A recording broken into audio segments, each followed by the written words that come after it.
Et moi, il y a encore plein de questions que je me pose. C'est pour ça aussi que je me suis très vite orientée vers la géographie, parce que, en fait, ce qui m'intéresse, c'est surtout de voir les impacts que pourraient avoir les changements environnementaux sur les sociétés humaines. Inès, Blage, Emma et Robin sont étudiants à l'École normale supérieure à Paris. Ensemble, ils s'interrogent sur la crise environnementale.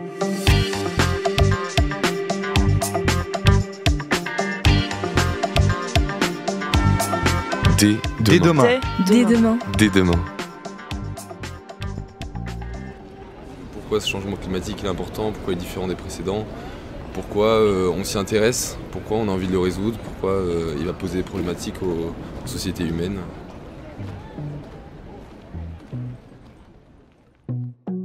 Nous avons tous vu ces images, ces maisons qui disparaissent sous les eaux, celles détruites par des catastrophes naturelles de plus en plus violentes et fréquentes.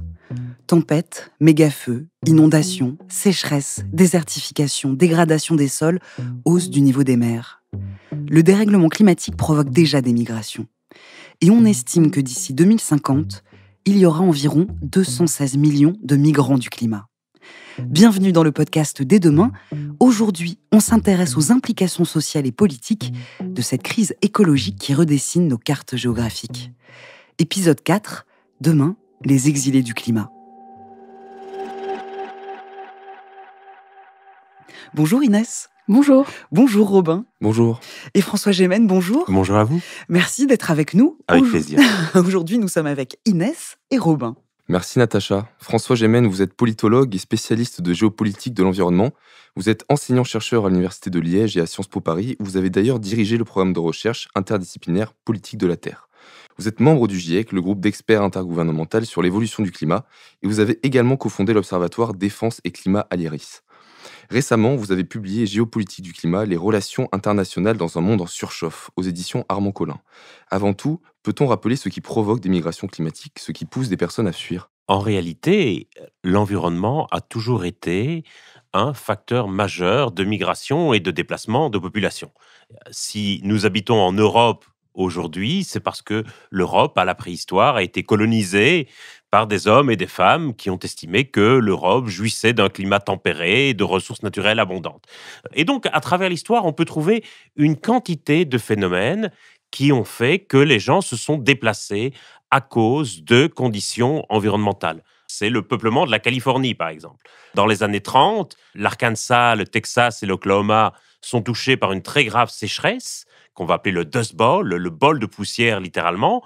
C'est l'histoire qui est racontée dans Les raisins de la colère, de Steinbeck, ou dans le film homonyme de John Ford. Et donc des dizaines de milliers d'agriculteurs vont être forcés de migrer vers la Californie. Ils vont être reçus comme des chiens en Californie, ils vont être enfermés dans des camps de travail. La Californie va essayer de faire passer une loi interdisant aux pauvres de s'installer en Californie. Et pourtant, si la Californie est aujourd'hui l'État le plus peuplé et le plus riche des États-Unis, c'est grâce à cette migration du Dust Bowl dans les années 30. Et donc, on peut trouver vraiment une myriade d'exemples à travers l'histoire de moments où les gens se sont déplacés à cause des conditions environnementales. Et pour revenir à notre période actuelle, quelles zones géographiques sont les plus touchées ? Est-ce que d'ici 2050, tous les pays dans leur intégralité seront touchés par les migrations climatiques ? Alors, tous les pays seront effectivement touchés d'une manière ou d'une autre par des migrations climatiques. Simplement, il faut bien se rendre compte que le terme de migrant, c'est généralement un terme qu'on réserve aux pays du Sud. C'est-à-dire que si vous prenez Paris, seulement un tiers de la population parisienne est née à Paris. Pour autant, les 2 tiers de Parisiens qui ne sont pas nés à Paris, on ne les appelle pas des migrants de l'intérieur. Personne ne dit, tiens, le week-end prochain, je vais migrer du Cantal à Paris. Les gens disent, je déménage samedi prochain, est-ce que tu peux venir donner un coup de main ? Et donc, le terme de migrant, c'est un terme qu'on va réserver, en réalité, aux pauvres, pour le dire platement. C'est un terme qu'on va réserver aux pays du Sud. Et donc, effectivement, aujourd'hui, on peut considérer que tous les pays vont être touchés d'une certaine manière par les impacts du changement climatique et que ça va provoquer des migrations. Sauf qu'on ne va pas les appeler de la même manière dans tous les pays. Il y a 3 zones du monde quand même qui vont être particulièrement touchées. C'est d'abord l'Afrique subsaharienne qui va connaître un vrai phénomène et qui connaît déjà un phénomène de dégradation des sols qui va engendrer ce qu'on appelle un phénomène d'exode rural, c'est-à-dire que les gens vont quitter les campagnes pour aller dans les villes. Et on l'observe déjà aujourd'hui, on aura l'occasion d'y revenir.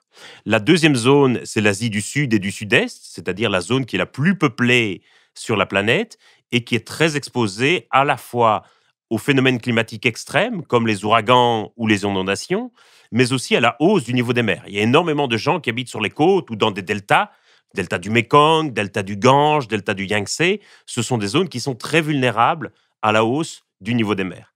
Et puis enfin, il y a la catégorie particulière des petits États et territoires insulaires dans le Pacifique Sud ou dans l'océan Indien, qui sont aussi très vulnérables aux événements climatiques extrêmes et bien entendu à la hausse du niveau des mers, puisque ce sont souvent des territoires dont le point culminant est à quelques mètres à peine au-dessus du niveau de la mer.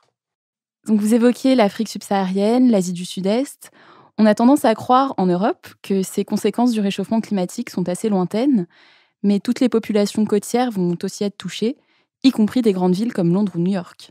Bien entendu, et y compris des zones comme l'Aquitaine, par exemple, en France, des grandes villes comme Londres, New York, comme Miami, comme la Nouvelle-Orléans. Et même, on a vu à l'été 2021 des inondations catastrophiques en Allemagne ou en Belgique. Il y a des villages entiers qui ont été rasés.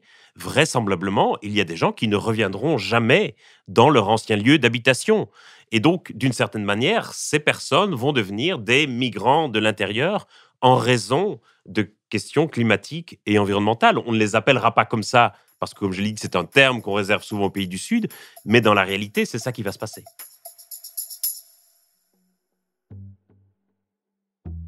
La 66 est la route des réfugiés, de ceux qui fuient le sable et les terres réduites, le tonnerre des tracteurs, les propriétés rognées, la lente invasion du désert vers le nord, les tornades qui hurlent à travers le Texas, les inondations qui ne fertilisent pas la terre et détruisent le peu de richesse qu'on pourrait y trouver. La 66 est la route mère, la route de la fuite.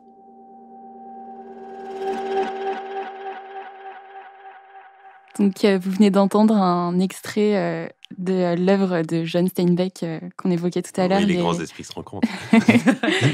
Les raisons de la colère, sorti en 1939 sur la Grande Dépression américaine. Les migrations donc, ont souvent été au carrefour de grandes crises. Comment vous définissez un migrant du climat ?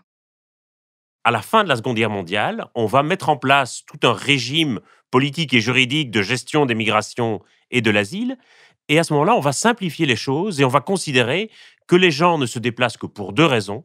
Soit ils se déplacent parce qu'ils sont persécutés politiquement, parce qu'ils sont victimes de guerre, de violence, de persécution, et on va décider qu'ils sont éligibles à un régime international de protection.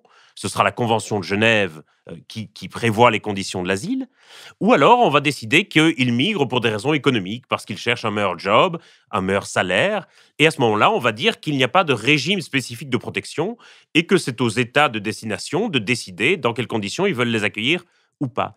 Et donc, on va avoir, à partir des années 50, une sorte de grille de lecture qui va être organisée autour d'une dichotomie entre, d'un côté, les réfugiés politiques et de l'autre côté, les migrants économiques. En quelque sorte, c'est comme si les facteurs environnementaux avaient complètement disparu du débat public.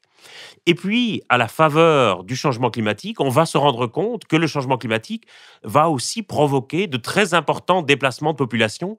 Et c'est comme ça que, dans le débat public, l'environnement va être reconsidéré comme facteur de migration et qu'on va même parfois essayer d'ajouter une sorte de troisième catégorie, celle des migrants climatiques ou des migrants environnementaux. Quel impact le climat a-t-il sur les flux migratoires mondiaux ?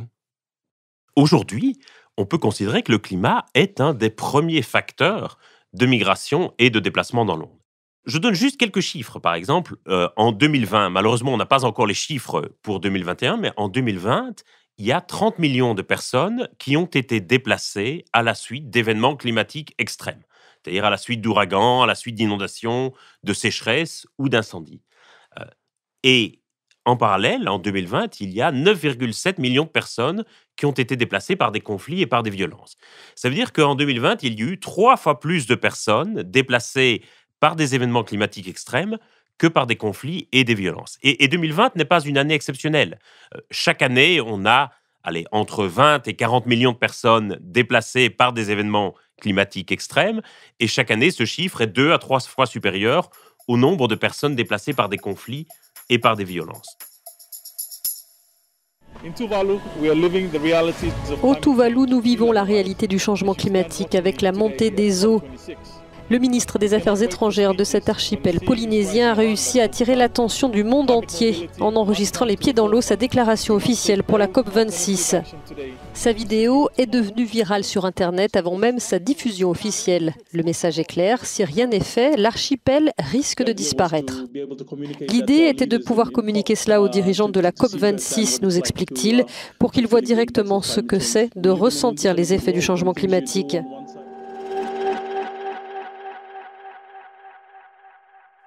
Alors, lors de la dernière COP, la COP26 à Glasgow, c'était le cri d'alarme de cet archipel polynésien. On voit donc qu'avec la montée des eaux, les pays risquent de disparaître, de voir leur territoire submergé par les eaux, notamment, vous l'évoquiez, pour les petits pays insulaires.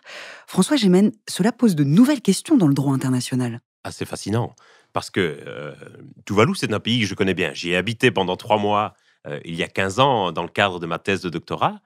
Et donc, c'est un pays qui est tout petit, qui comprend environ 11 000 habitants, dont la moitié qui sont rassemblés sur l'île principale de Funafuti. Et le point culminant de Funafuti se situe à 2 mètres à peine au-dessus du niveau de la mer.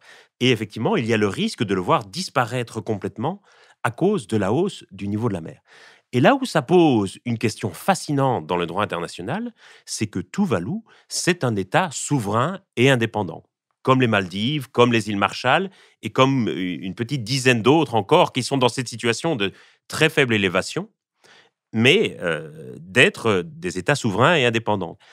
La question qui est posée dans le droit international, c'est qu'est-ce qui se passerait si jamais un État souverain et indépendant venait à perdre son territoire? Parce que le droit international connaît évidemment de la situation de la disparition politique de certains États. L'ex-Yougoslavie ou la Tchécoslovaquie, parfois c'est des séparations à l'amiable, parfois c'est plus violent comme dans le cas de la guerre de Yougoslavie. Mais le droit international ne connaît pas du tout de la disparition physique d'un territoire. Alors qu'est-ce qui se passerait?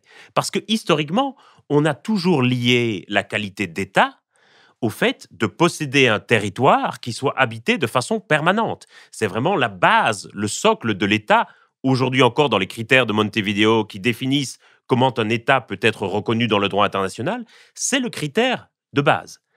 Alors, quelles seraient les solutions? On peut imaginer qu'un autre État accepte de céder une portion de son territoire pour relocaliser Tuvalu. On imaginerait que Fidji, c'est d'une île, ou que l'Australie, c'est d'une portion de certains territoires. C'est très, très compliqué à imaginer. La dernière fois qu'on a tenté ça au droit international, c'était en 1948, et ça ne s'est pas bien passé, pour faire un euphémisme. Ou alors, l'autre solution, ce serait évidemment d'imaginer un État déterritorialisé, une sorte d'État virtuel où les Tuvaléens ou les îles Kiribati ou d'autres conserveraient leur nationalité, mais seraient dispersés à travers le monde. Alors ça, évidemment, ça ouvre une sorte de brèche énorme dans le droit international, c'est-à-dire que le fait de posséder un territoire ne serait plus une condition pour constituer un État. Ça veut dire qu'on pourrait imaginer que certains peuples, comme les Kurdes par exemple, qui n'ont pas de territoire, pourraient décider de créer leur État. Mais ça veut pouvoir dire aussi qu'on imaginerait potentiellement que les 20 plus gros milliardaires de la planète pourraient décider de créer leur propre État, d'élire entre eux un chef et de s'affranchir complètement de l'impôt. Vous allez me dire que ça existe déjà et que c'est les paradis fiscaux, mais vous voyez l'idée. Et donc, on se rend bien compte que cette solution de l'État virtuel, même si elle peut paraître a priori tentante, pose quand même toute une série de difficultés. Ou alors, il y a la troisième solution, évidemment, c'est que les Tuvaléens soient acceptés par un autre pays et prennent la nationalité australienne ou néo-zélandaise ou indienne, et à ce moment-là, que Tuvalu disparaisse. Mais ça paraîtrait évidemment complètement injuste que Tuvalu perde aussi son siège aux Nations Unies à cause des impacts du changement climatique. Et donc là, on est face à une sorte de question tout à fait nouvelle, mais qui, au-delà de la question un peu anecdotique, puisque ça concerne effectivement pas énormément de personnes, ouvre quelque part des brèches gigantesques non seulement dans le droit international, mais aussi dans la théorie politique classique.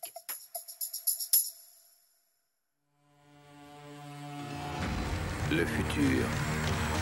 La calotte glaciaire des pôles a fondu. Et la Terre est devenue un cimetière marin.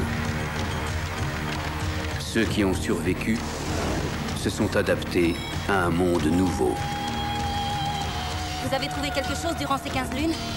C'est-à-dire? La fin. La fin de toute cette eau. C'est pas à moi qu'il faut demander. De la Terre? Ça vaut combien? Tu me la vends, oui ou non? Le rêve de ces humains est la découverte d'un endroit mythique appelé Dryland. Ça n'existe pas! Pourquoi en êtes-vous si sûr? Parce que j'ai navigué plus loin qu'on ne peut le faire en rêve. Et jamais je ne l'ai vu. Cet endroit, ce mode de vie, touche à leur fin.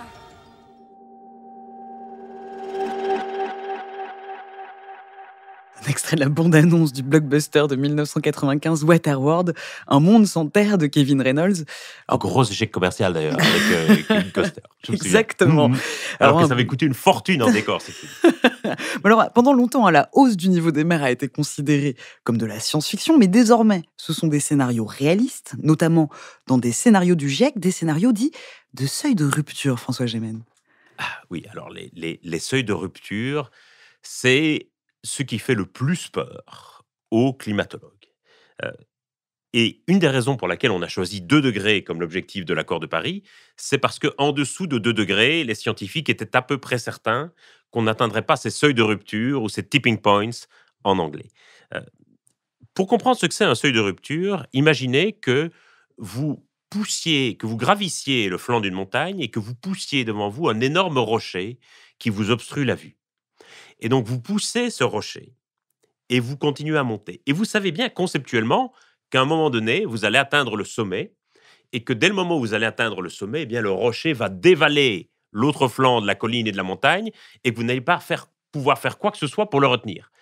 Mais comme le rocher vous obstrue la vue, vous ne savez pas exactement quand vous allez atteindre le sommet. Donc, vous ne pouvez pas vraiment vous y préparer. Ces seuils de rupture, ce sont effectivement ces risques que le climat brutalement et irréversiblement bascule dans un état complètement différent de celui qu'on connaît aujourd'hui. Et un des seuils de rupture qui inquiète le plus aujourd'hui les climatologues et les glaciologues, c'est la possibilité que la totalité de la calotte polaire arctique, c'est-à-dire du Groenland, fonde. Et si toute la glace du Groenland fondait, eh bien, on estime que la hausse du niveau des mers serait d'environ 6 à 7 mètres. Ça veut dire que des territoires entiers seraient évidemment complètement submergés, que la carte du monde serait complètement redessinée. Et le problème, c'est qu'on sait que la fonte des glaces a tendance à s'accélérer pour le moment en Arctique. Et donc, c'est un des points de rupture aujourd'hui qui inquiète le plus les climatologues et les glaciologues. Le problème de la hausse du niveau des mers, c'est que c'est, pour l'heure, quasiment imperceptible. On est sur un rythme d'environ 3 mm par an. Et donc, on a tendance à considérer que c'est encore un phénomène très lent, pour lequel on a encore plein de temps pour s'adapter, mais c'est un phénomène qui s'accélère à certains endroits du monde. En novembre 2019, le gouvernement indonésien, par exemple, a décidé de déplacer la capitale du pays, Jakarta, de l'île de Java vers l'île de Bornéo, parce qu'ils ont calculé que Jakarta serait à terme inondée en permanence et que donc pour éviter les pertes liées à ces inondations, ils ont pris la décision de créer une capitale nouvelle sur une autre île sur une période de 15 ans. Imaginez le choc que ce serait si Emmanuel Macron annonçait demain à la télévision qu'en raison du risque de crue de la Seine, la capitale de la France serait déplacée de Paris à Clermont-Ferrand. On peut imaginer, oui. Donc, cette question des seuils de rupture en pose une autre, celle de l'habitabilité de la planète. Où allons-nous pouvoir habiter ? C'est la grande question du changement climatique, c'est la question de l'habitabilité de la planète. Aujourd'hui, on a colonisé à peu près tous les endroits de la Terre. On habite à peu près partout, y compris dans des zones comme la péninsule du Golfe Persique, qu'on pensait quasiment inhabitable en raison de températures records. Le problème, si on dépasse les objectifs de l'accord de Paris, c'est que certaines zones du monde vont devenir littéralement inhabitables, soit parce qu'il y fera trop chaud, que la température excédera 50 degrés pendant de longues périodes, soit parce qu'elles seront inondées en permanence, soit parce que toute culture deviendra impossible, et que donc il va falloir réfléchir à une forme de redistribution géographique de la population. Sachant que, comme je le disais en début d'émission, l'environnement a toujours été un facteur majeur pour déterminer la distribution de la population à l'échelle du globe. Et comme on est encore à l'aube d'un autre changement environnemental majeur, ça va forcément induire une certaine forme de redistribution de la population sur la planète. Et quand on voit les tensions politiques et les crispations du débat que pose en Europe l'arrivée de quelques milliers de réfugiés, dès qu'une ONG repêche quelques malheureux en Méditerranée, c'est la panique à bord pour savoir dans quel port on va faire accoster le bateau, et on a des marchandages sordides entre gouvernements européens sur le mode « je t'en donne 6, tu m'en prends 7 et je relance de 8 ». On se dit comment est-ce qu'on va faire pour aborder sereinement cette question de la redistribution géographique de la population sur la planète. C'est pourtant la vraie question que le changement climatique va poser en termes d'habitabilité.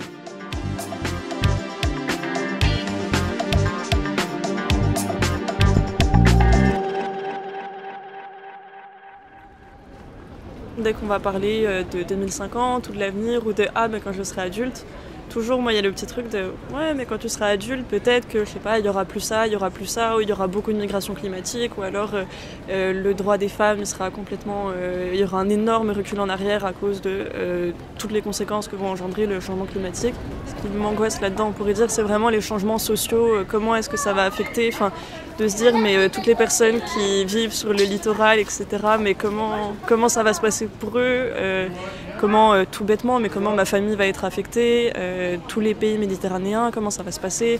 Déjà dans les pays qui sont assez fragiles, etc., où c'est déjà compliqué, mais pour les femmes, les enfants, on sait que quand il y a des situations instables, des crises, etc., c'est toujours les femmes et les enfants qui voient leurs droits se réduire en premier. Donc comment ça va se passer pour eux? Ouais, c'est un peu les questions qui se posent.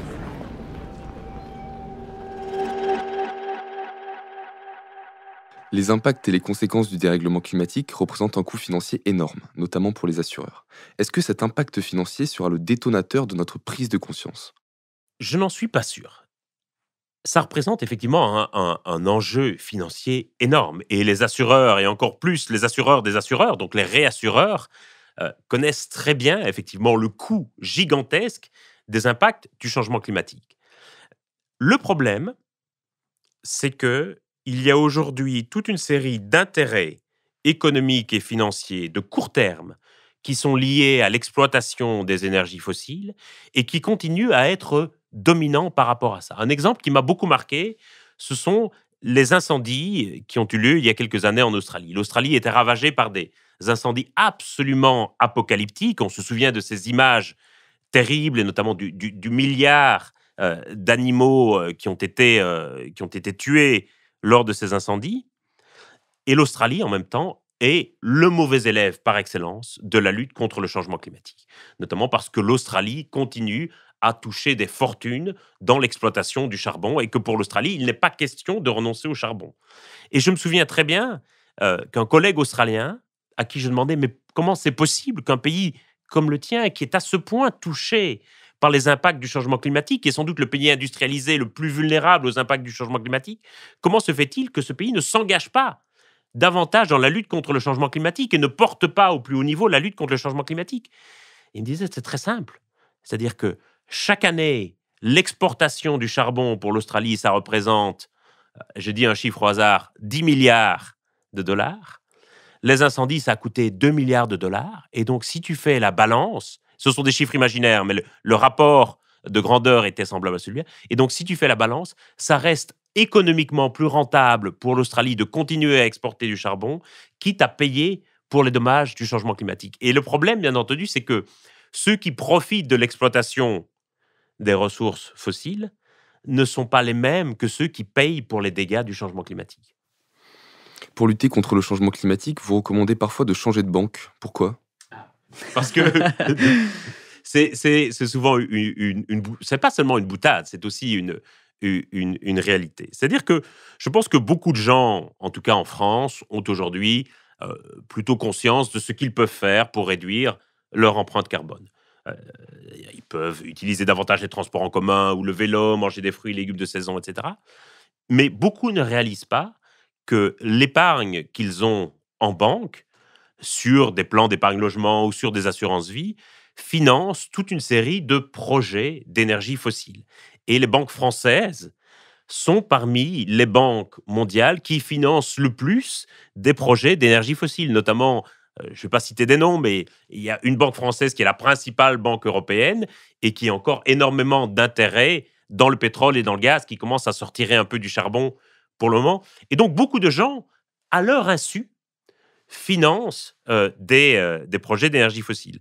Et donc, je pense qu'il faut vraiment faire prendre conscience aux gens de la nécessité de réfléchir à ce que finance leur argent et de mobiliser davantage le levier de la finance dans la lutte contre le changement climatique. C'est pour ça que je dis qu'un geste fort qu'on peut poser pour le climat, c'est soit de changer de banque, soit de s'assurer d'être à découvert à la fin de chaque mois.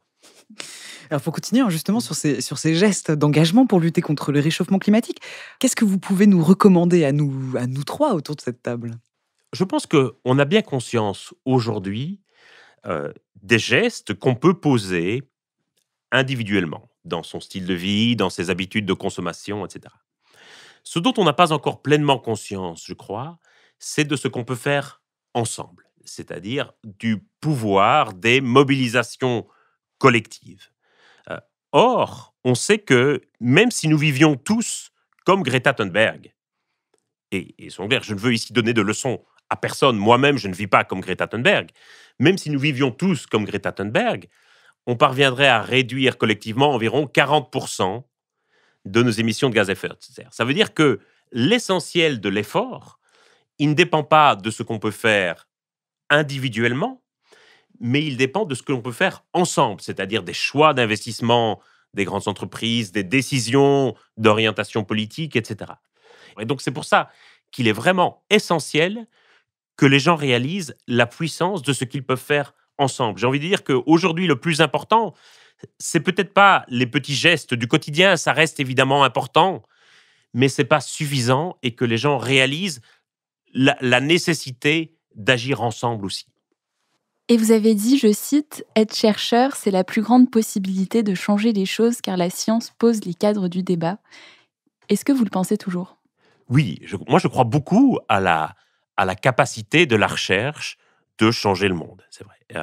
Et je suis toujours très, très étonné lorsque les gens s'imaginent que la vie de chercheur est une vie un peu monacale, de contemplation et de lecture, etc. Moi, j'ai une conception de la recherche qui est directement en prise avec le terrain, avec la décision politique, avec l'investissement dans les débats publics, etc. Et donc, il ne faut pas du tout avoir une vision de la recherche comme une sorte de vision contemplative de gens qui resteraient à leur balcon en contemplant les dégâts du monde.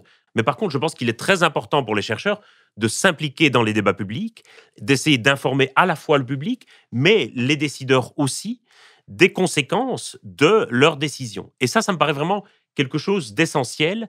Et donc, je crois que vraiment, c'est un des moyens, peut-être pas le plus efficace, mais en tout cas un des moyens efficaces de changer le monde. Alors vous dites que la recherche n'est pas contemplative. Voici un exemple, l'expédition Juste 2 degrés, une expédition scientifique organisée par un groupe d'étudiants-chercheurs de l'École normale supérieure. Ils sont à bord d'un voilier laboratoire et ils se rendent pour leur terrain d'études jusqu'en Antarctique.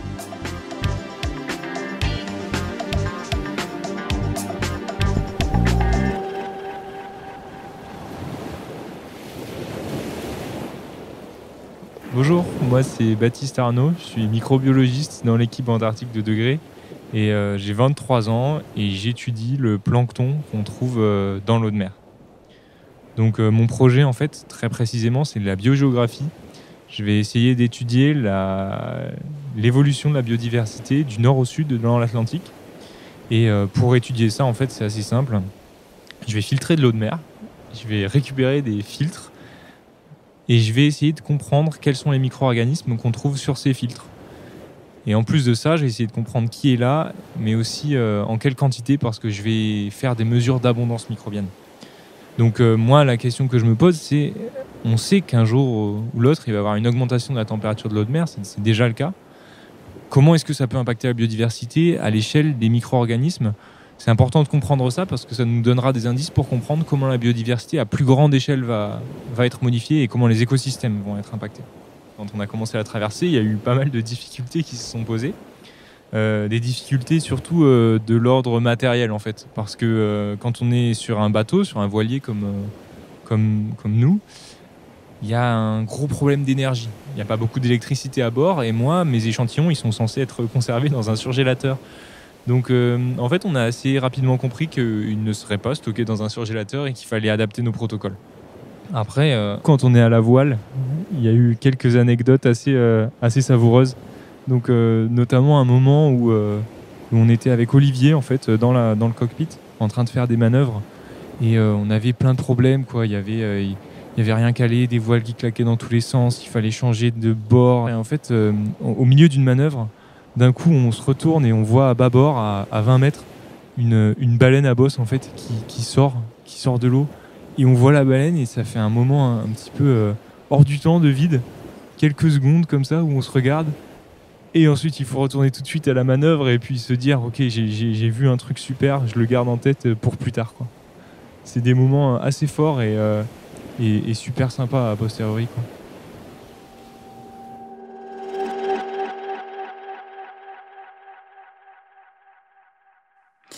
Alors vous venez d'entendre une jeune génération de chercheurs prête à l'action. Je vous pose une question que l'on pose à tous nos invités. Pour vous, François Gémen, quels sont les terrains de recherche qui vous semblent prioritaires aujourd'hui ? Le terrain de recherche qui me semble prioritaire, en tout cas dans mon domaine, et je n'ai pas la prétention d'avoir une vision globale de toute la science, c'est sur la question de la perception des impacts du changement climatique. Ce qui est frappant, c'est que souvent la perception que les gens ont des changements environnementaux est très différente de la réalité objective ou en tout cas mesurée. Et donc parfois les gens nous disent on est parti parce qu'il pleut beaucoup moins. Alors qu'en réalité, on va regarder le relevé météorologique, on constate qu'il y a plutôt eu une augmentation des précipitations dans cette zone au cours des dernières années. Et donc ce qui est très frappant, c'est que les gens perçoivent parfois les changements environnementaux d'une façon complètement différente de la manière dont ils sont mesurés.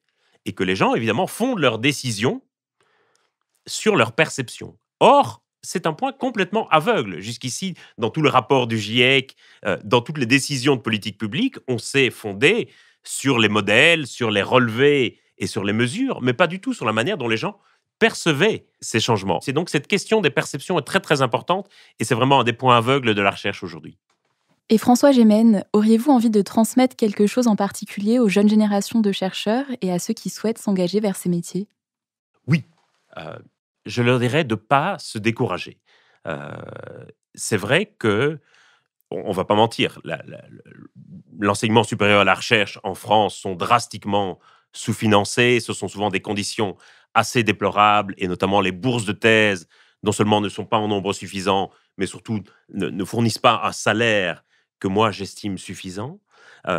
Mais malgré tout, il ne faut pas se décourager. C'est-à-dire qu'il est possible, et beaucoup d'étudiants français ne le savent pas, de postuler pour des bourses de thèse en Suisse ou en Belgique, par exemple. Et donc, j'ai envie de leur dire, ce n'est pas un secteur qui, à mon sens, est aussi bouché qu'on le pense ou qu'on le dit parfois. Et donc, j'ai envie de dire aux jeunes chercheurs, essayez de vous constituer votre réseau lors des conférences et quelque part, engagez-vous dans ces projets européens. Et c'est souvent un moyen, non seulement pour avoir des financements, mais aussi potentiellement pour avoir des post-docs et des postes après. C'est bien noté. Merci François Gémen d'avoir été avec nous. Avec plaisir. Avec Inès, Blache, Emma et Robin, on vous donne rendez-vous pour le prochain épisode de Dès demain. Nous parlerons des promesses technologiques pour sauver le climat. Nous parlerons de géo-ingénierie.